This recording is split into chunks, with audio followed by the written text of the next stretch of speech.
Is this the very last episode of Beautiful Anonymous in your queue?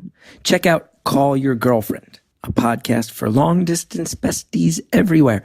It's a low-pressure, affirming hang with host and best friends Aminat Tuso and Ann Friedman. Get ready for encouragement and real talk in these tough political times. Call Your Girlfriend is on tour right now. Meet a new best friend in Philadelphia or New York this week. Tickets at callyourgirlfriend.com/tour. This week, Earwolf is transforming into something scary. Fearwolf is coming to haunt your precious ears with spooky episodes and hair-raising special guests on all your favorite shows. On Unspooled, the great Paul Scheer, a friend and nemesis of mine, as well as Amy Nicholson, break down one of the most influential horror films of all time, Psycho. Hear an interview with horror master and director of Fright Night, Tom Holland, on Gilbert Gottfried's amazing Colossal podcast. A lot of other shows out there, too. The Halloween theme. Do check them out. Don't miss your favorite Fearwolf shows this week on Stitcher, Apple Podcasts, or wherever you listen.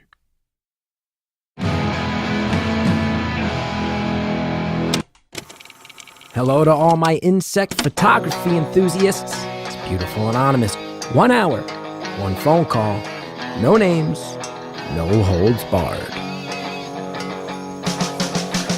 I'd rather go one-on-one. I think it'll be more fun, and I'll get to know you, and you'll get to know me. Hi, everybody. It's Chris Gethard. Welcome to another episode of Beautiful Anonymous. Thank you to everybody who's been supporting me, by the way. My new book is out. So nice that many of you checked it out. And it was really nice to meet a lot of you guys on the road. I did those kickoff shows, tried to sell some books. I met people in Boston and Chicago and Los Angeles and San Francisco and Portland. Met a bunch of our callers face to face. So good to see you guys. And thanks for coming out. And I'm happy that I don't have to plug things too much longer. Although that being said, New York, November 7th, live taping, Beautiful Anonymous, part of the New York Comedy Festival, chrisgeth.com.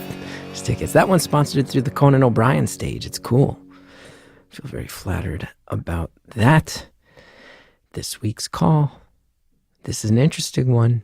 This one is, it's funny. We get to speak to people who live all kinds of walks of life, and every once in a while we get to talk to somebody who lives pretty off the grid, somebody who dives away from the rest of us, away from technology, away from the grind. And this is one of those callers. This person has taken to the land in a way that I always find fascinating because it's very far away from how I live. I liked it. I think you will too. Enjoy the call.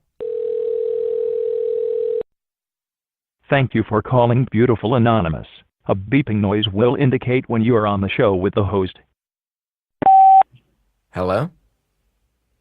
Hi, Chris. Yeah, hey, how's it going? Pretty good. How are you? I'm all right. Yeah? Yeah. Doesn't sound too good. No, I'm fine. Just I got a lot of balls in the air.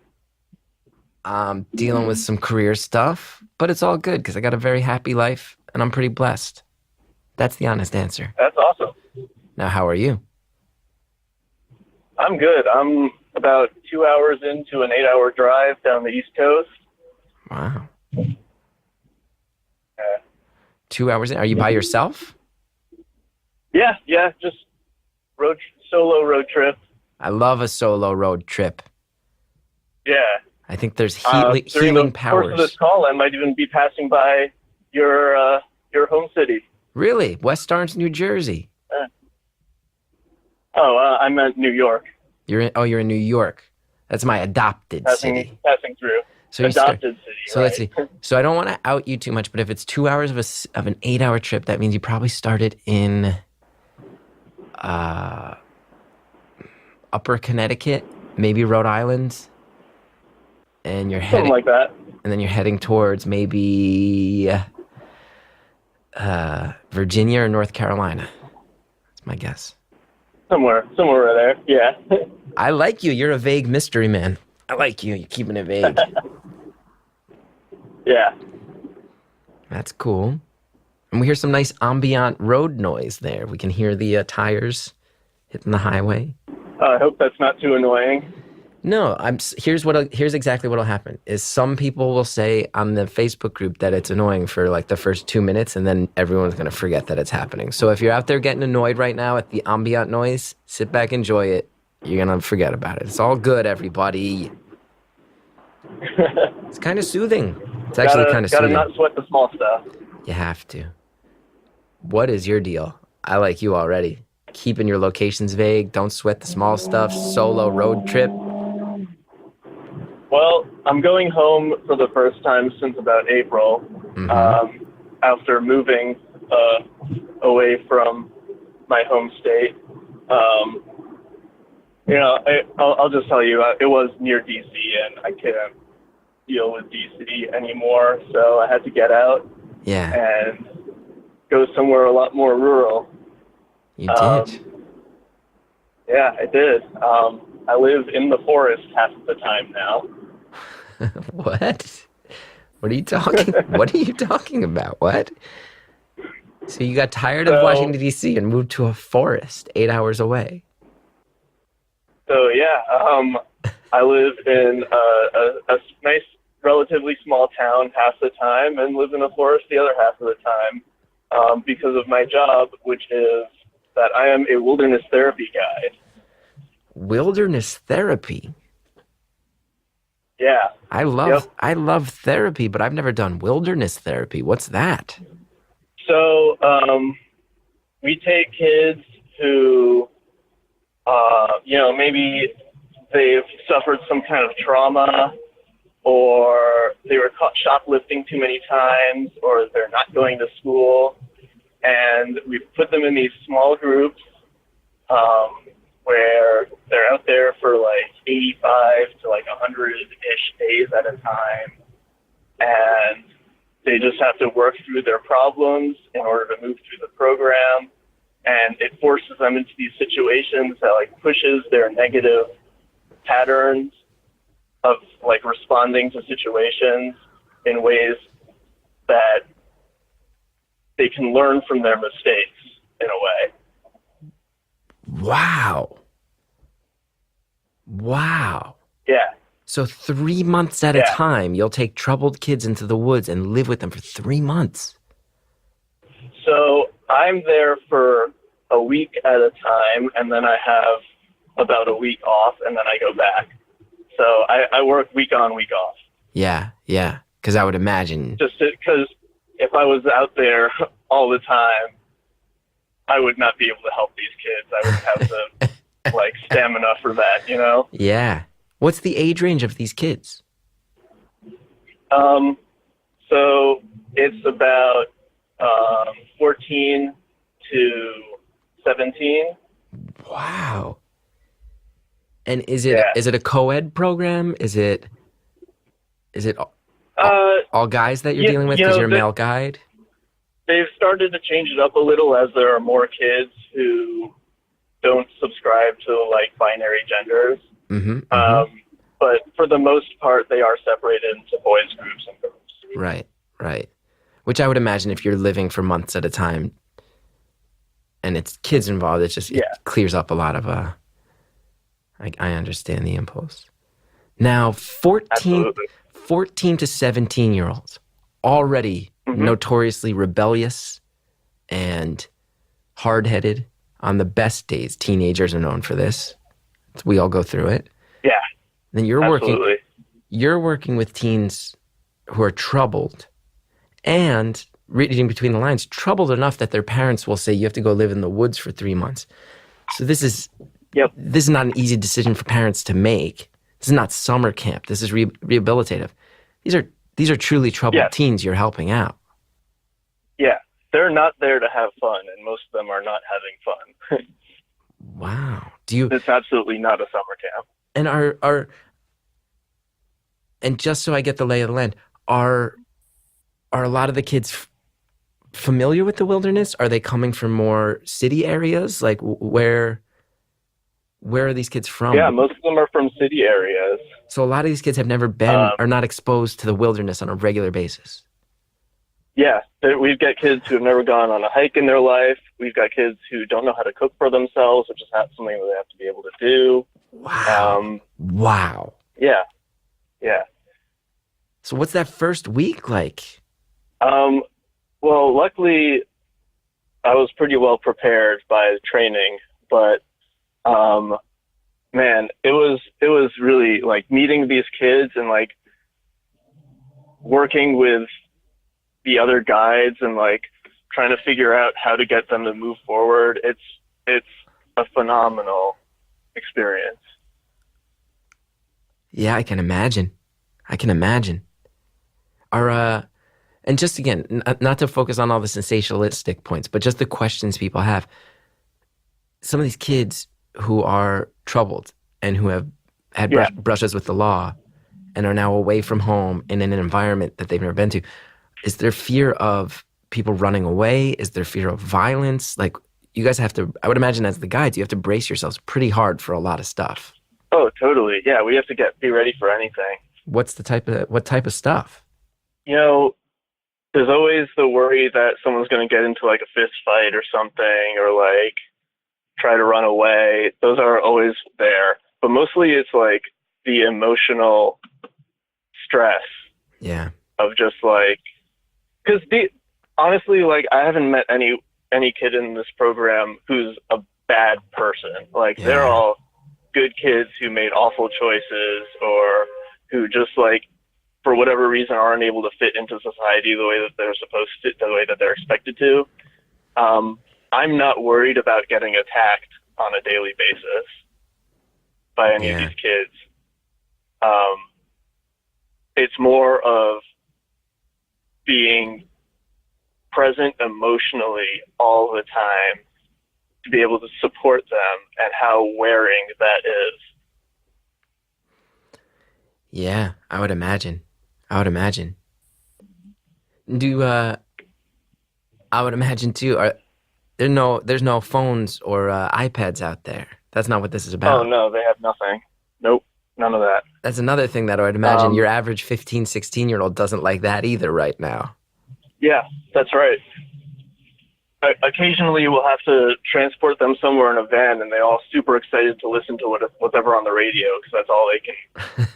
That's the only access to technology that they have. So that's very telling about your program, that you can get a 16-year-old excited about terrestrial radio in 2018. That tells you how isolated this is. And it's middle of nowhere radio. It's not good stuff.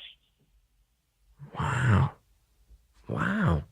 Well, you sound like you're the perfect guy for it, because you also, you left the city life for the wilderness, so that's the same transition, huh? Yeah, absolutely. Well, that was absolutely like a mental health choice on my part. Yeah. So that's good to know, though. They must sense that you really believe in it, that you're putting your mind, you walked the walk. Mm-hmm. You did the same thing. Sure. And, I have experience,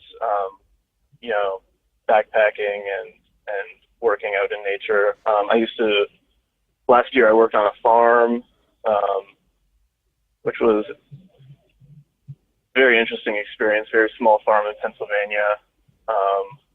I was in Boy Scouts for a long time. It's like little things that I put on my resume. So yeah, speak to me about this resume. Like, I would have to imagine there's a small Venn diagram of people who cross over between having therapeutic skills with children and wilderness survival skills. So, as therapy guides, we're not therapists. Mm-hmm. There are therapists that work with these kids. They meet with therapists twice a week, but we're there to push their negative patterns and keep them safe. Sure. So what kind of things do you do hands-on with the kids? They learn things like being able to strike a fire without matches or a lighter. They have to. We hike every single day, backpacking. So they're in a different location every night. We don't go more than like a mile a day, sometimes 2 miles a day. But for these kids, that's really difficult because sometimes the kid will just sit down in the middle of the woods and say, "That's it, I'm not going anywhere anymore." And we all have to work together to get him keep going.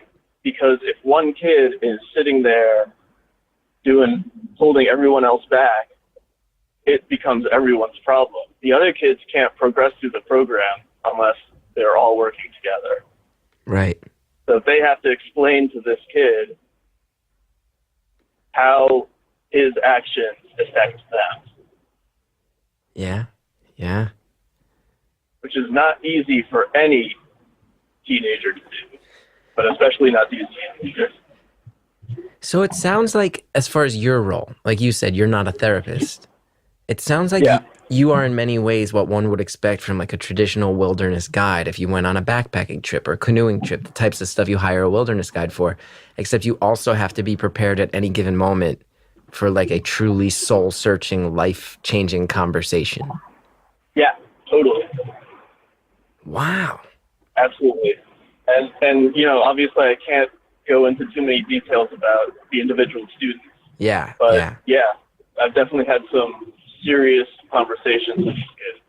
And one of the things that we teach them is to learn how to be vulnerable and to learn how to be open about their emotions, which is not something that you see from kids this age. So, like, to see a bunch of, like, 17, 15-year-olds sitting in a circle around a campfire having deep emotional conversations is such a rare and beautiful sight. I love it. Yeah. Where are you driving right now? The noise just picked up. 91 somewhere. Because you're a wanderer. That's a big highway, 91. Yeah. So do you see, when you're working with these kids and wilderness, it becomes a therapeutic situation, do you find that it works? Like, would you say it works more often than not? Yeah, I totally see a difference in the kids that have been there for a while and who are open to accepting the challenges of the program, and the kids who just got there or who are totally closed off and not trying to work on things. There's each week they have like an assigned leadership role, and one of these roles is to assign everyone group gear to carry on the hikes. And the newer kids, I'll find, always assign themselves the lightest thing. But the kids who have been there for a while and understand how things work will assign the lightest things to the weakest hiker because it's better for everybody that way. Mm-hmm. So you start to see kids take on leadership roles for the first time or start to figure out shared responsibility for the first time. How to work together as a team. How to not just look out for themselves. Wow. That's cool what you do, man. That's cool. Thanks. Yeah, I'm really loving it so far. So you live on a farm. You do the wilderness stuff. Did you did you always know in your guts you weren't built for the city, or was it more you hit a breaking point and you're like, I got to get out of here? You know, when I was going to community college, I was actually on track to do computer science.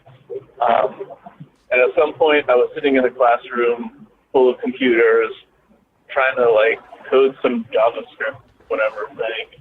And I just had this idea where like, man, I cannot spend the rest of my life sitting at a desk staring at a computer screen.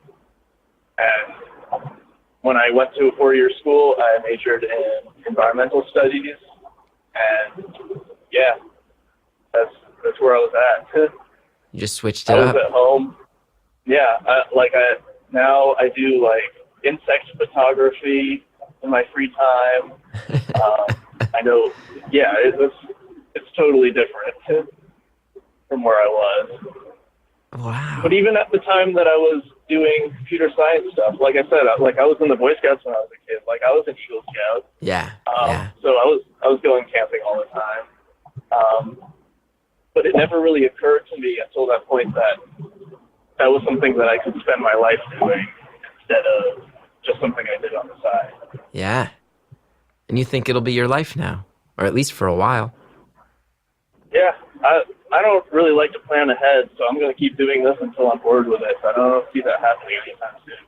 You are an intriguing character, my friend. You are an intriguing character. I don't like to plan ahead. That's what I'm told. You're like something out of a song. You're like out of a Woody Guthrie song. I don't plan ahead too much. Driving down this coastline, dreaming of the woods and the insects. I can photograph their images, but never their souls. What's that? You gotta live in the moment. You gotta live in the moment. Easier said than done. I'm not good at it. I'm a neurotic comedian who lives in New York City. It's very hard to live in the moment. I'm jealous of you. Man, sounds like you gotta get away to the forest too. Now, I've never taken to the woods myself.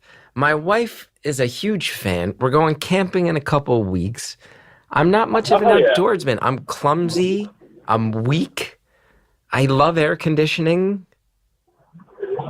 Convince me here. What am I going to get? What are the soul-soothing qualities of the forest that I just am not getting? Fill me in and all the other people like me who might be listening.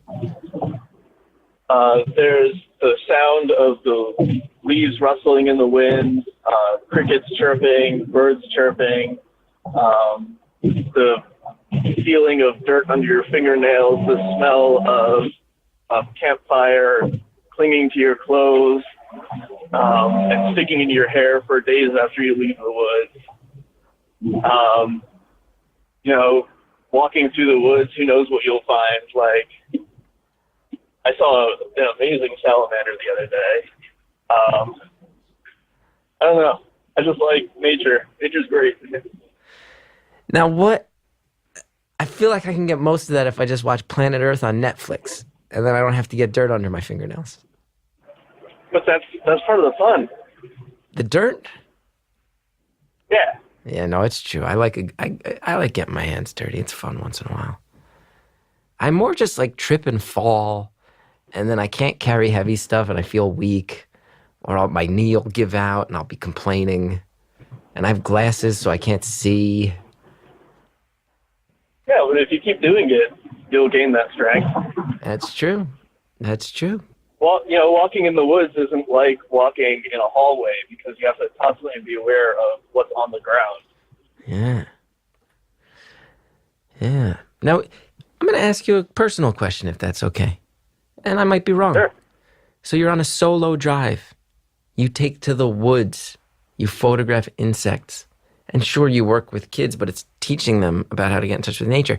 These solo drives, this fleeing the city to the woods. Are you a solitary person? Are you a lonely person? How would you describe yourself?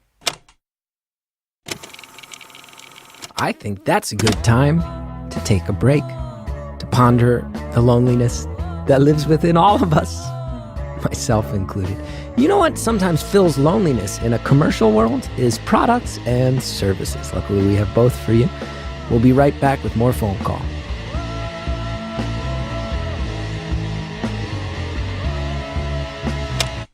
Support for today's show comes from Brooklinen. Named the winner of the Best of Online Bedding category by Good Housekeeping, Brooklinen is the fastest growing bedding brand in the world with over 20,000 five-star reviews.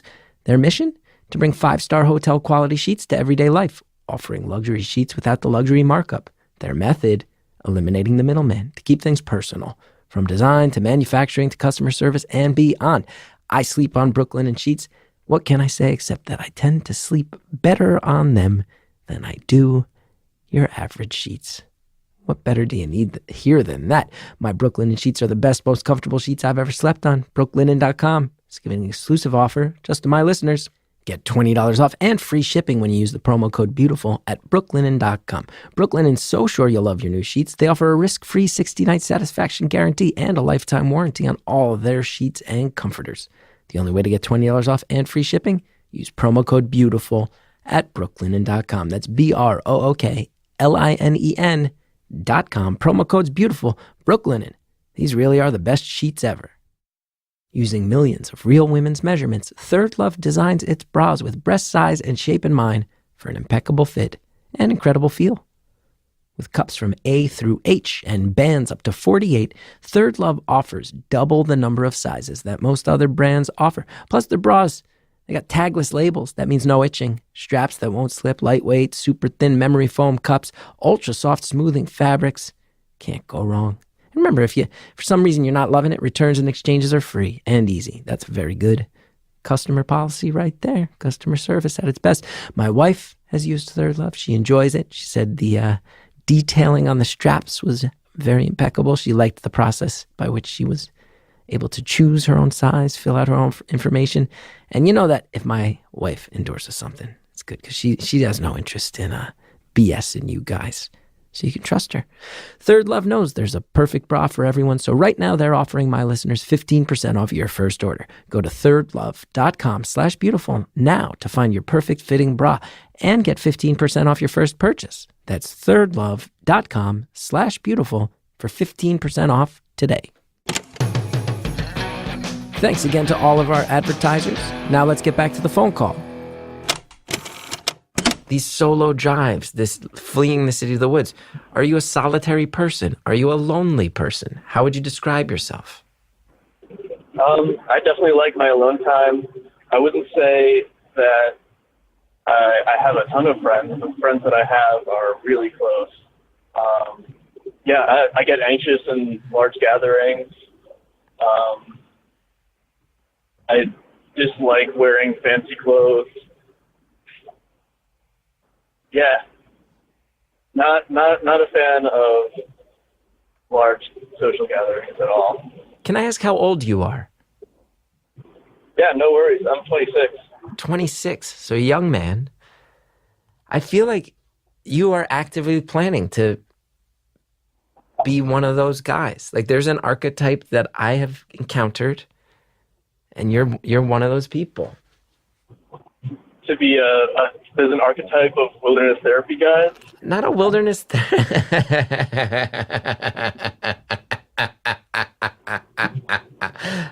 yes, that classic American archetype, wilderness therapy guide. No, I mean like you go up north from New York City, you start getting into the Catskills and especially into the Adirondacks. I feel like the Adirondacks in particular, you start to see people who are like, nope, I like a smaller life. I like a quieter life. I like a more disconnected life. Yeah. Have fun. That archetype. The thing is, I wouldn't even say I'm disconnected because, like, I have a phone where, because I'm living in the woods only half the time, the other half of the time, like, I've got a computer, I have internet, I have a TV, I play video games, like, I watch movies. I'm not like mountain man over here. No, but you're still 26. My prediction is when you're 45, you're mountain man. Yeah, I can see that. I think that's rad. I'm aiming for the cabin in the woods with solar panels and just compost. I don't know. A lot of composting. Compost. Have a little garden. Bury your toilet paper in the ground. A few dogs. Love that. Yeah. I don't know if that'll ever be for me, but I love it, and I'm jealous. Although I think I'm ready to get out of the city life myself, my friend. I think I need to go move someplace with a little space. Still commuting to New York City so I can make that cash. Still commuting to New York City, close enough that I can make that cash. You're gonna go bridge and tunnel? Yeah, I might go back to the bridge and tunnel life sometime soon. I've been threatening it. Wow. See, but my wife will go. She's like, we have friends in the suburbs. We should go move to the suburbs. It's logical. I'm like, no, let's go move to the woods. Let's go find a place where there's a lake. Do it. It'll be the best choice you ever made. I'll tell her you just said that. Slow your life down just a little bit. I need to, man. I need to. Got to slow down this manic brain of mine. I've been trying my whole life. Now, East Coast raised, sounds like you're still on the East Coast wilderness-wise. Eagle Scout, top hikes on the East Coast. Fill me in. What's your favorite places that you like to go outdoors in this region of the world? Oh, man. So I have a really great place. It's in Pennsylvania, but I don't want to say the name of it because it's not that well known, and that's part of what makes it awesome. That's the perfect answer for you. If I wrote the answer I would have wanted you to say before I asked that question, that was it, word for word. what can I say? Like, there are gorgeous places that are ruined by tourists, and I don't know, some places are meant to be hard to get to. Yeah. That's what makes them special. Yeah. I love that. I found this website. I forget the exact name. I think it was Sea Swim. And it's a pretty simple place. It's like, here's a website that archives places where you can go on hikes that also include bodies of water you can swim in. And not all of them regulated. Like, a lot of them, not places where you're going to find a lifeguard stand or a snack bar. Yeah. Like, just here's where you go and you hike for 2 hours, and then here's a swimming hole. And I will say, I found it, and I was so excited because, you get upstate from New York City, you start to find a lot of really beautiful stuff up in New York State, just north of here. But a lot of the comments on all these posts are exactly what you just said, of like, oh, now that this is on this website, it's flooded all summer. There's garbage everywhere. Yep. People are leaving cans behind. There's cigarette butts everywhere. Like, man, I hate to say it. You watch any news about the environment, but it's just really true. Humans are just intent on just fucking things up when it comes to nature. Yeah, absolutely. And people, I want everyone to be able to experience nature the way I do, but I know that if everyone is doing that, no one will be able to, which is such a conflict for me. Right. You're like Thanos. If half the world's population went away, then you'd be okay with it, but you can't have this many billions of people. You get that Thanos reference? Avengers, Marvel. I got it. I haven't seen that movie, but I do know what you're talking about. Yes, his purpose is that he thinks there's too much life and it's draining our resources too bad, so he thinks he is a hero for wanting to eliminate half of all life in the universe. And I don't think you want to eliminate all half of life, but I think I know what you're saying. If everybody goes to these places, then it's overrun. It's not the same. It's not sustainable. Yeah, absolutely. I think part of the problem is that there's just too many people, but there's not really anything you can do about that. Nah. Except keep it to yourself, Pennsylvania. I bet it's the Delaware Water Gap. It's beautiful, that Delaware Water Gap.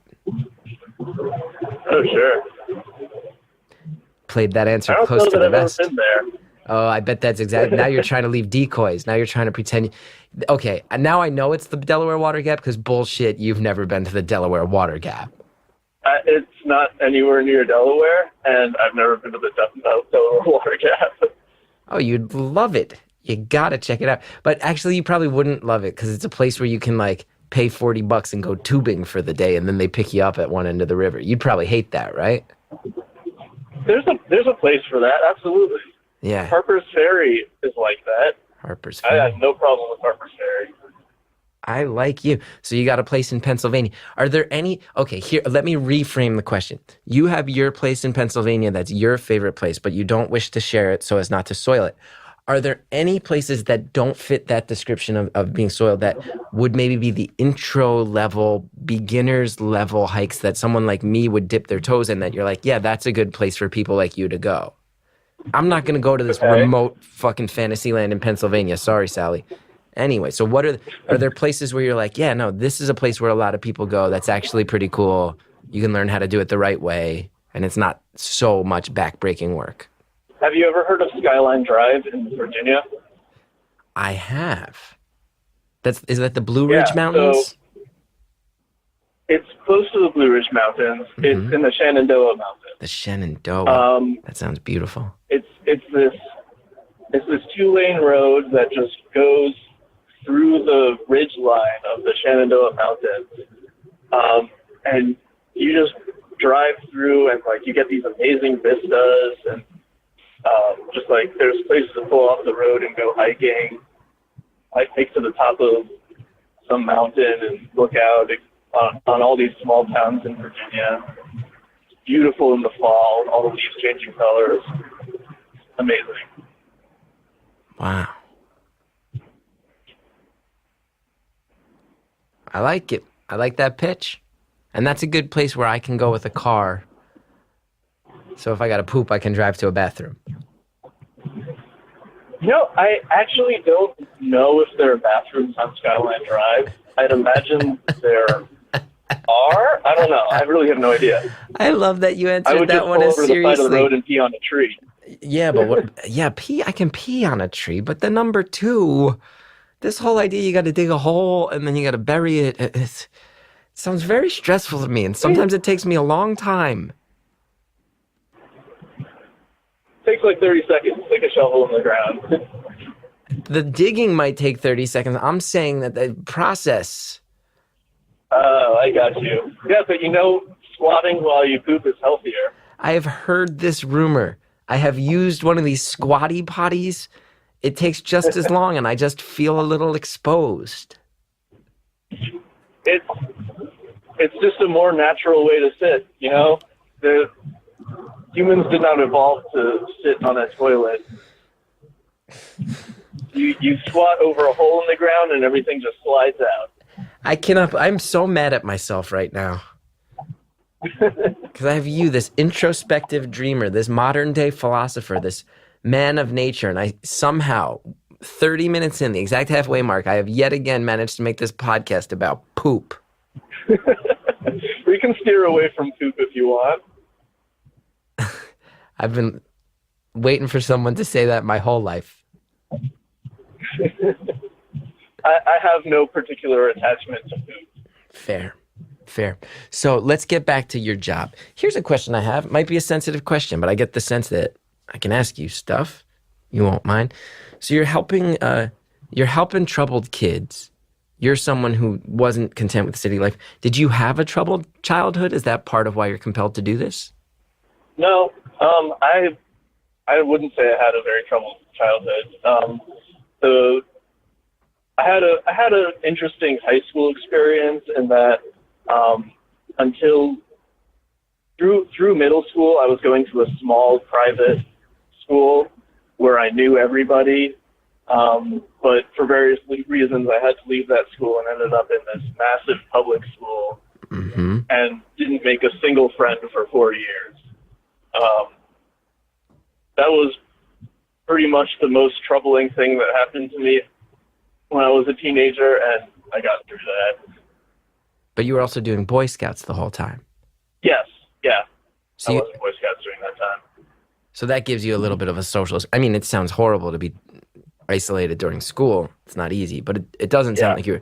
So, but you did have a social scene outside of school. Sure, yeah. Like every other weekend. Every other weekend. Thing. So loneliness. But I also had the close friends that I made in my neighborhood who also went to the private school that I had gone to. Right. People that I've known since first grade and who are still my best friends now. All right. So you just like the They're woods. part of the reason why I'm going back down to Maryland is so that I can see some of these people. See the people. You're just a guy who has always been a little bit... I'm about to go in the tunnel. I hope I don't lose you. Ooh, this should be a fascinating piece of audio. If the open highway has already sounded so windy, I can't imagine what a tunnel's about to sound like. Ladies and gentlemen who are listening, brace yourselves. You're about to hear an actual car going through... Okay, it's almost done. It was a short tunnel. Oh, never mind. I was trying to give you some build-up.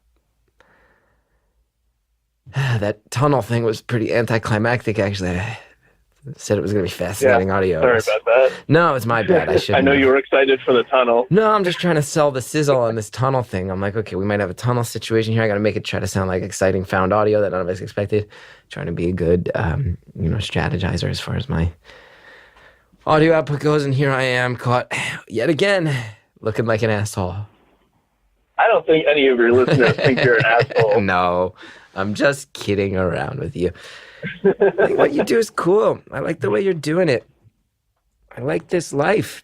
If you could live the whole time in the forest, would you? It's half the time now. If you could make it... No, you wouldn't.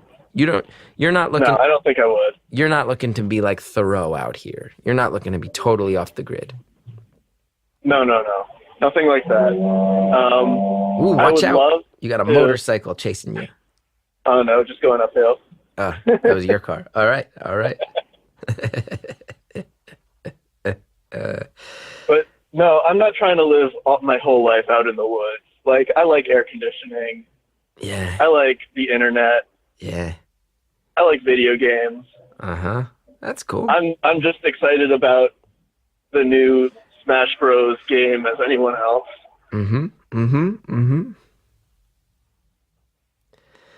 What's up with ticks? You gotta watch out for ticks. How are the ticks this year? How are the ticks this year? I have heard that they're worse. This is my first year in the area that I'm living in now, so I don't know how they've been there in the past. I have not seen any of them this summer, personally. So That's good. When you got these kids who have never... But I also have this weird thing where I don't get mosquito bites either. Oh, you're lucky. No wonder you like the forest. Maybe they just don't like me. Oh, no wonder you like... That's why you're sitting here. You got to get out in the forest, Gethard. Get in touch. You'd love it. Go to Skyline Drive. Also, I've never had a mosquito bite in my life. Well, good for you. You probably don't get sunburn either. Rarely, occasionally. You son of a... I got a sunburn recently because I went paddleboarding for the first time and didn't put any suntan lotion on. It's not common that I get sunburns. I tell you what, you bring up paddleboarding. I did that once on my honeymoon, and I was able to stand up on that board. And I wasn't able to really travel very far, but I did not think I would be able to stand up on that board. Patting myself on the back on the podcast. Stood up while paddleboarding. Yeah. Good job, man. Thank you so much. Now, I'll tell you once. I went to Hawaii once. I have an uncle who lives there. We visited him. And I went snorkeling. And I had a shirt on. And the shirt, I was getting very... I was just in salt water in the shirt for a long time. And it was just like kind of feeling gross. And I took off the shirt. I finally just got frustrated. And I put sunblock on my front. I forgot to put it on my back. And then I went snorkeling, floating in the Hawaiian sun. I've never experienced a sunburn like that in my life. Yeah, I was just about to say, do you come out a tomato? Oh, I mean, I come out with, it was like layers of skin peeling off my body. It was horrible. Oh, so that's what I'm here saying to you. It's easy to go live in the woods when you never bite a mosquito and you never sunburn. Me? Well, I think part of the reason I don't sunburn is because I have Middle Eastern background. Oh yeah. Good on you. My pale Irish nature. I have to flee from the sun. So you said you lived on a farm for a while as well. Yeah, not related to my Middle Eastern background, but it was a Sufi farm. Oh, what's that? It's this sect of spiritual Muslims. So it was just like this small, like 2-acre farm on essentially it was a retreat for Sufi Muslims, but they also had this small plot of land for farms that they sold at farmers markets and a CSA. Now, correct me if I'm wrong, and my ignorance might be showing. Are the Sufis not also known as the whirling dervishes? I don't know that. I've heard that term before, but I don't know what it refers to. Oh my! I had a friend who grew up with Sufism, and my understanding was that the ceremonies involve a lot of whirling. We're looking it up right now. It appears that I'm right. A lot of whirling, a lot of traditional dance and whirling. Okay, so talk to me here, and you can't go into the specifics, and I totally respect that about the kids you're helping. Are there turnarounds you've seen that, without sharing the specifics, that might out a kid in a way that I would never want to do, and that you would never want to do? Are there things where you're like, this is so gratifying that you can share, even in the broad terms? You see kids come in with a certain type of attitude and leave with a different type of attitude. I want to get a sense of the fulfillment you get out of this noble job you're doing. Yeah, I mean, I've seen kids who come in totally not motivated, won't even do the most basic expectations that we have of them, like drinking food and eating water. Sorry, did I just say drinking food and eating water? You did. I understand why the kids are so resistant to drinking their food and eating their water. If I could only eating food and drinking water. If I only was allowed to have smoothies and popsicles. I reached too hard. I reached too hard for that joke. It took too much thinking. Eating water and I'm exhausted. No, stop it. I'm glad to help provide. I got to say, too, as someone who loves a solo road trip, love it, love it, love it. I have to say, to have an hour of conversation, I feel like good because I know how much good, positive distraction an hour can provide in the middle of an 8-hour trip. So I'm psyched. I feel like I'm doing some good. Oh, it's awesome. You should check out one of our sponsors, Monster Cafe. Monster Energy Drink putting out a new coffee-flavored series of drinks, Monster Cafe. They've been advertising lately. You might want to check that out. Perfect ad integration right there. Let's go ahead and pause right there. Think about the fact that when you're on a long drive, you know what might help? Well, Cafe Monster. But guess what? Cafe Monster, not actually advertising on this show. Shout out to them, though. They get a little free mention. We do have other advertisers, other sponsors. They have things that you should check out. Those things have promo codes. And when you use those promo codes, it helps Beautiful Anonymous out. Check them out. We'll be right back after this. Stitch Fix is an online personal styling service that finds and delivers clothes, shoes, and accessories to fit your body, budget, and lifestyle. Stitch Fix very kindly let my wife partake in their service, and she really enjoyed it. It was personalized, it was sent right to her. She was able to pick from everything they sent out, and it was just a cool thing, just a cool modern way to get your own style out into the world. Stitch Fix can help you find your new favorite piece of clothing. Just go to stitchfix.com/stories. Tell them your sizes, what styles you like, and how much you want to spend on each item. You'll be paired with your very own personal stylist who will handpick 5 items to send right to your door. Then try them on, pay only for what you love, and return the rest. Shipping, exchanges, and returns are always free. There's no subscription required. You can sign up to receive scheduled shipments or get your fix whenever you want. Stitch Fix's styling fee is only $20, which is applied towards anything you keep from your shipment. Get started now at stitchfix.com/stories. You get an extra 25% off. You keep all 5 items in your box. That's stitchfix.com/stories to get started today. stitchfix.com/stories. Ulta Beauty believes that beauty is limitless. Ulta Beauty celebrates the possibilities in each person and the notion that everyone has the potential to be whatever and whoever they want to be. That's why Ulta Beauty offers every guest the total beauty experience. I have used their site. They offer so many great products. You can sort of navigate through the whole thing as I did and start to pick out the things that work for you in your life. And I went through with my wife. She and I both very quickly found things that we were like, perfect, exactly what I need. There you go. You can go and discover a world of beautiful possibilities with over 20,000 of the best products across makeup, fragrance, hair care, skincare. Choose from over 500 of your favorite brands like Morphe, Living Proof, so much more. From everyday favorites to the brands you love to splurge on, you can truly find it all and explore even more possibilities with hair, skin, and brow services to meet your needs and lifestyle, all with Ulta Beauty experts to help you look and feel your best. Whether you're ready to run the town, rock your look, or tell your story, Ulta Beauty is here to help you show it to the world. Because Ulta Beauty knows you're not here to get beautiful, you're here because you already are. Visit ulta.com, ULTA.com. That's ulta.com to learn more and to find a store near you. Ulta Beauty, the possibilities are beautiful. Thanks again to everybody who sponsors Beautiful Anonymous. Now let's finish off the phone call. What are the things that when you have a kid who's like from a city, who's been getting in trouble, probably fashions himself a badass, what are the shocks to the system you most often see? Like when they show up in the woods and they're there for 100 days and you're like, so here's what you have to do. They're like, I have to do what? What are the things that you're asking them to do that they're most like, what are you talking about, you weirdo? Things like, it's going to rain today, but it doesn't matter. We're hiking anyway. Things like, now you have to learn how to cook for yourself. Mm-hmm. Some of these kids, like, they can't cook pasta. Things like, you get to shower once a week, and you don't have a million changes of clothes. You just got to rough it. They don't like it. And what happens in the first handful of days that they're out there? Are people like mouthing off, trying to see what they can get away with? Totally. These teens, they're trying to say stuff under their breath to see how far they can push you. Try to impress all the other students. Yeah. Becomes a real pissing contest to see who can get you the maddest or who can get you to break the most. Oh, yeah. Do they ever break you? Do they ever succeed, or are you cool under pressure? No, it's part of the job. You gotta just be consistent with them as much as possible. Yeah. Because these kids, like, one of the really common patterns that they have is that they just try to break people to get what they want.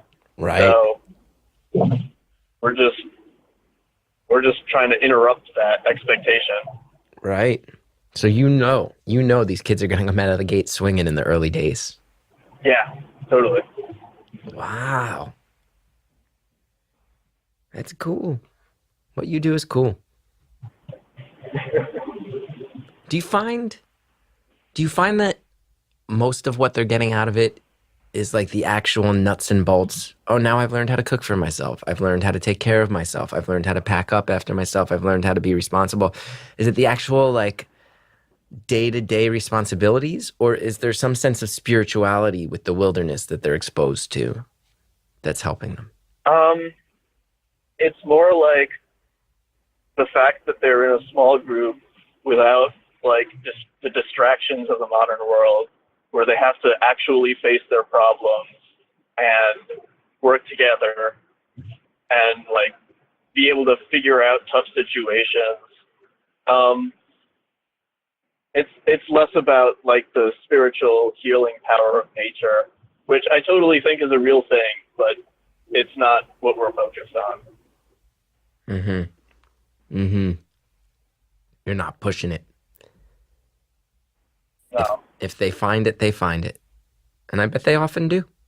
Yeah. Oh, absolutely. Yeah.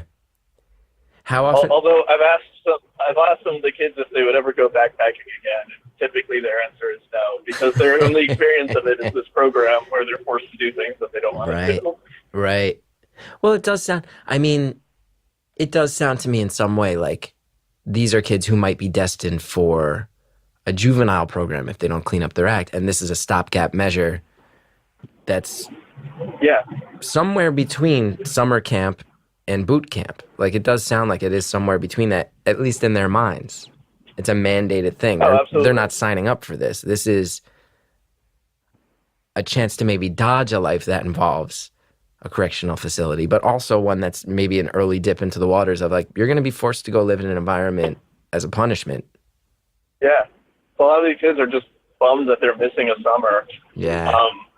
But, you know, I have to keep reminding them why they're here and why what they're doing is worthwhile. And a lot of them get it. Yeah. Some of them don't, but a lot of them are like, you know what? I get why I'm here, and I'm going to work hard to prove myself. Have you run into a situation where a kid who like really fashions himself as like a total badass in the beginning is like having heart-to-hearts next to a fire with you by the end, and it's like a beautiful thing? Totally. Absolutely. That must be pretty intense. That must be intense for you and them. Just have the badass crying by the fire? Yeah. Because you never know what these kids have in their past. Yeah, it's true. It's true. They just might be like, you know, especially with boys, like they're taught early on to hide their emotions and just bottle things up. I hate that. It's awful. Yeah, I mean, I had a pretty easy path, and that messed me up. This whole idea of like, you don't talk about it, you tough it out.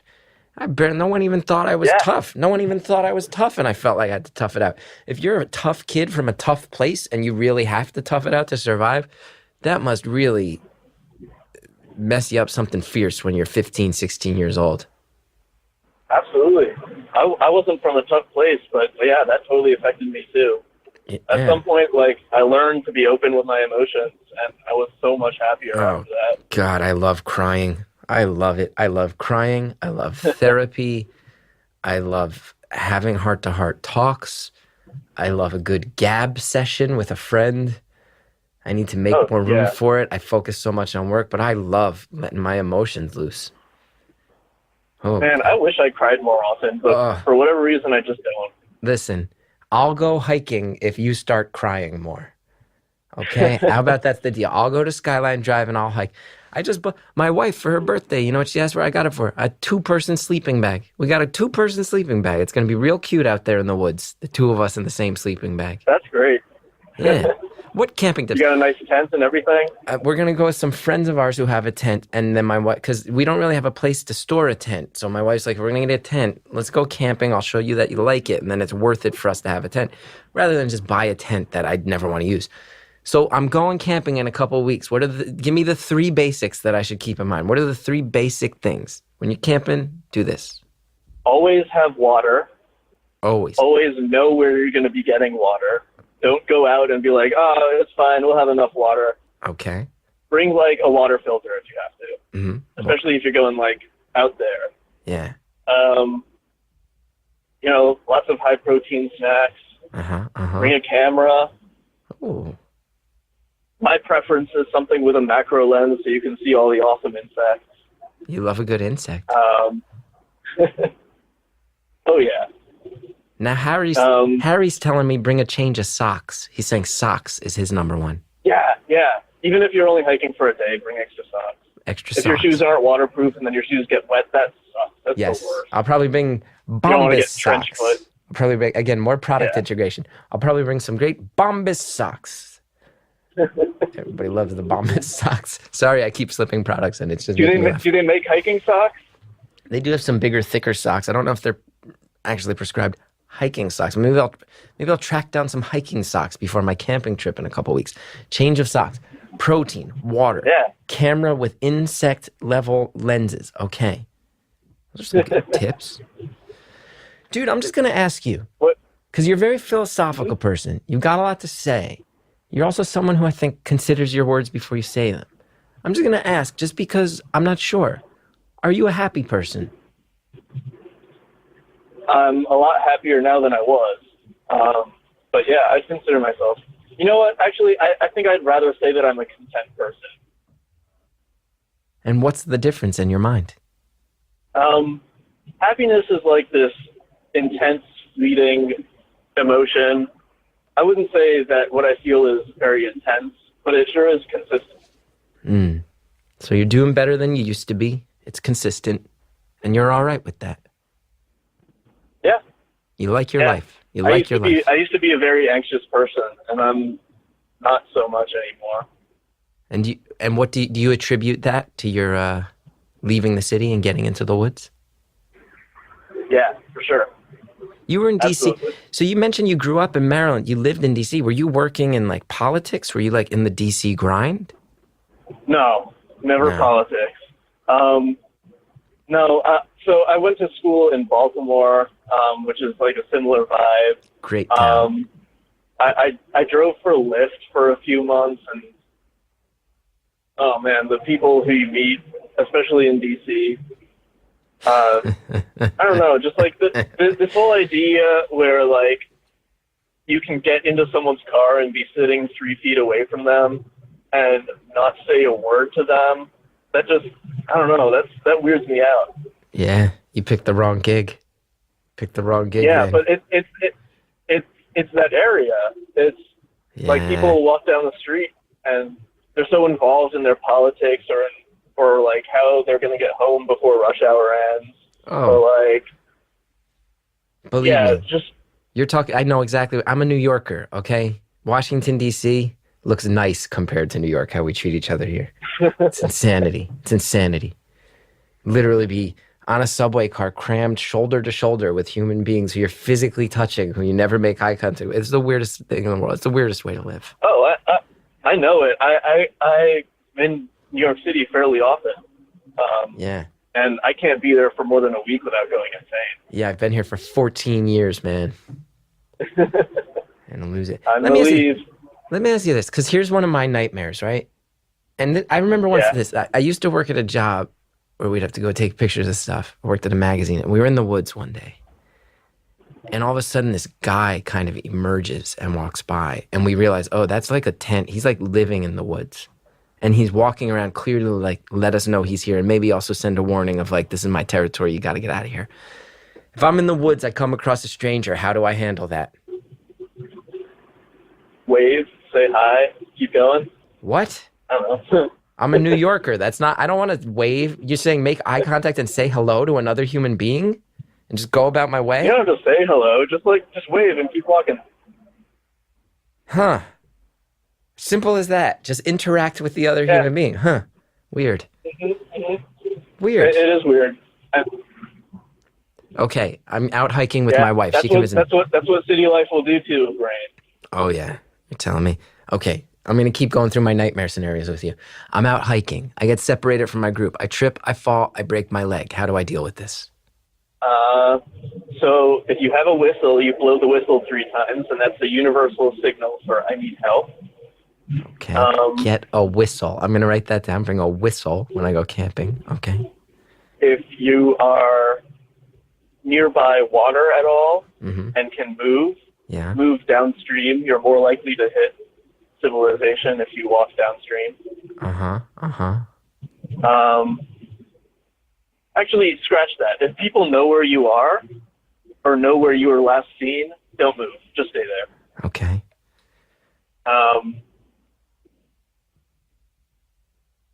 Yeah. Okay. I like your simple answers. If I see a stranger in the woods, what do? You wave, fall down, blow a whistle, blow a whistle 3 times, stay where you are if someone knows the general area. Look. Okay, another nightmare scenario. Okay. Animal. I come across, I'm not trying to bother this mama bear, but I come around a corner. Mama bear is there. Mama bear sees me. Baby bear is there. Mama bear don't like that. Gethard bear is around. How does Gethard, what do I do? Are we talking black bears? You tell me, man. I don't know. I'm an idiot. You know me. Okay. Someone with my level of knowledge. You know bear. me. You know me and my level of knowledge and life experience. You know enough about me to know. I don't know what type of bear. East Coast, okay. yeah. I'm East assuming Coast. we're on the East Coast in this scenario, and so that it's a black bear. Just back away slowly. If it starts looking aggressive, you make yourself look big and then start making noise. The black bears are children. You yell at them and they run away. Have you ever yelled at a black bear? No. You never had to. I've approached a black bear rooting through a dumpster, and it just was like, oh, shit, a human, and then walked away. Really? You walked? They're not trying to interact with us. Nah, man, they got better things to do. They gotta go climb trees and eat honey and dive off the tree branches into a lake and sing a song. You got like a stereotypic view of bears there, just like climbing trees and eating honey. I'm sorry. This is like the Winnie the Pooh cartoon bear. Yeah, it was a combination of Winnie the Pooh and Baloo from Jungle Book. I apologize to all bears for my cartoonish reduction of them. What are you most scared of in the wilderness? What I'm most scared of in the wilderness. I'm pretty damn comfortable in the wilderness. What are you most scared of in the city? Just, I wouldn't say that there's something that I'm scared of in the city either, other than driving. But it sure makes me uncomfortable. I don't know that there's any fears associated. Okay. It's just a general discomfort. Maybe being approached by a stranger. See, for you, being approached by a stranger in the forest is scary. For me, being approached by a stranger in the city is scary. Yeah, I mean, I'm also saying I'm scared of strangers in the woods when my literal job and what we're doing right now involves me just talking to strangers. That's my job, talking to strangers. Yeah, I mean, there's a difference in that there's no like real harm that can come from having a conversation over the phone. But if someone's physically walking up to you, there's other considerations, Yes. Now, let's say I and a group of other teenagers from my town, it's coming up on the end of the school year, we're on one last blowout. We rent a cabin. It's in the woods. There's strange knockings at night, and we realize never mind. This is just the plot to every bad horror movie. Never mind. I wasn't going to waste any more of your time. Cabin in the woods. Cabin in the woods, Deliverance. I wasn't sure which way I was going to take it. Wrong turn. What? Have you ever caught your own food? Have you ever caught food that you've eaten in the woods? I haven't, and I really want to. That's on my list. You do? What's the longest you've ever stayed in the woods at one clip? I wish it was longer, but probably like 2 weeks. 2 weeks? That seems like an eternity to me. For me, that seems like way too short of an amount of time for someone who is so comfortable in the woods. She's just out there chowing down on protein bars for 2 weeks, taking pictures of insects, touching base with nature. Yeah. You've always got to be on your toes because you never know what you're going to see. What's the most surprising thing you've ever seen? The most surprising thing I've ever seen. Man, well, I'm a massive insect nerd, so I saw a Cicropia moth a few weeks ago, which is awesome. It's one of the largest, maybe the largest moth in North America. Gorgeous patterns on its wings. And you lost your mind. That was, yeah. I really nerded out over that. What, like, I get nerdy about like sodas. I like different I could talk all day about my favorite different sodas. What are your favorite insects? You say you're nerdy about insects. Tell me about your favorite insects. I really like mantises. Mantises are sweet.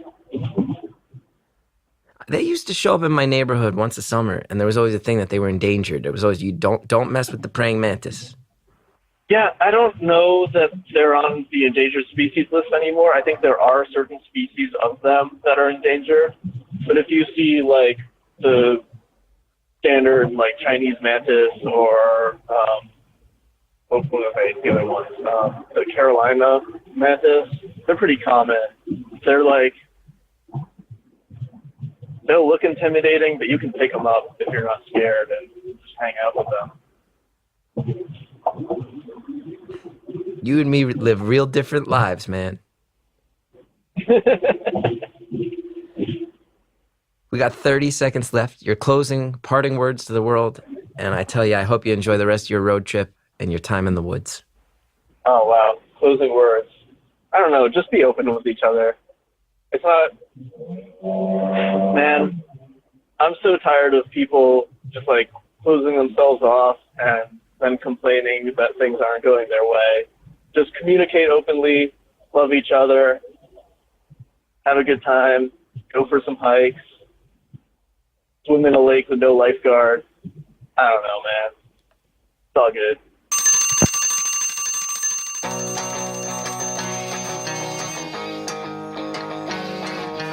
Caller, what a beautiful way to end. I think that's advice we can all abide by. Thank you so much for calling, and thanks for letting us put the audio out. It really means a lot. Really does. Thank you so much for calling. Thank you to Harry Nelson. Thank you to Jared O'Connell. People who are the real backbone of this show over here. Thank you, Justin Linville, for helping me out with everything in life. Thank you to Shellshag for all the great music you've contributed to the show. If you want to know more about me and the tour dates that I'm out on, chrisgeth.com. That's where you find out when I'm out on the road. Go check it out. Hey, if you like the show, what you can do, you rate, review, subscribe on Apple Podcasts. It genuinely helps when you do so. That's all the business. We'll see you next time on Beautiful Anonymous.